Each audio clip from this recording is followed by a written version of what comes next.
নামাজ যারা পড়ে না ঘাড় ধরে ধরে তাদের আনেন। কেন নামাজ পড়বা না? তুমি মুসলমান, এই মুহূর্তে তুমি আমরা এক কাতারে দাঁড়াই। এটা যদি আপনার সন্তান হয় ধরেন, নামাজ পড়তে আসো। রাগ করতেছেন? কঠিন করে কথা বলেছি? আমি কঠিন করে বলি নাই।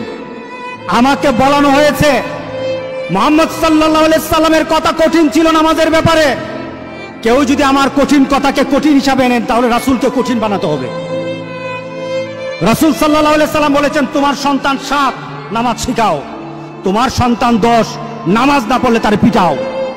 কে বলেছেন? কে বলেছেন? রাসূল বলেছেন। তাহলে রাসূল কঠিন হলেন না? নামাজের ব্যাপারে কঠিন না? নামাজের ব্যাপারে আমরা কখনো সহজ হব না। রাজি আছি তো সবাই ইনশাআল্লাহ?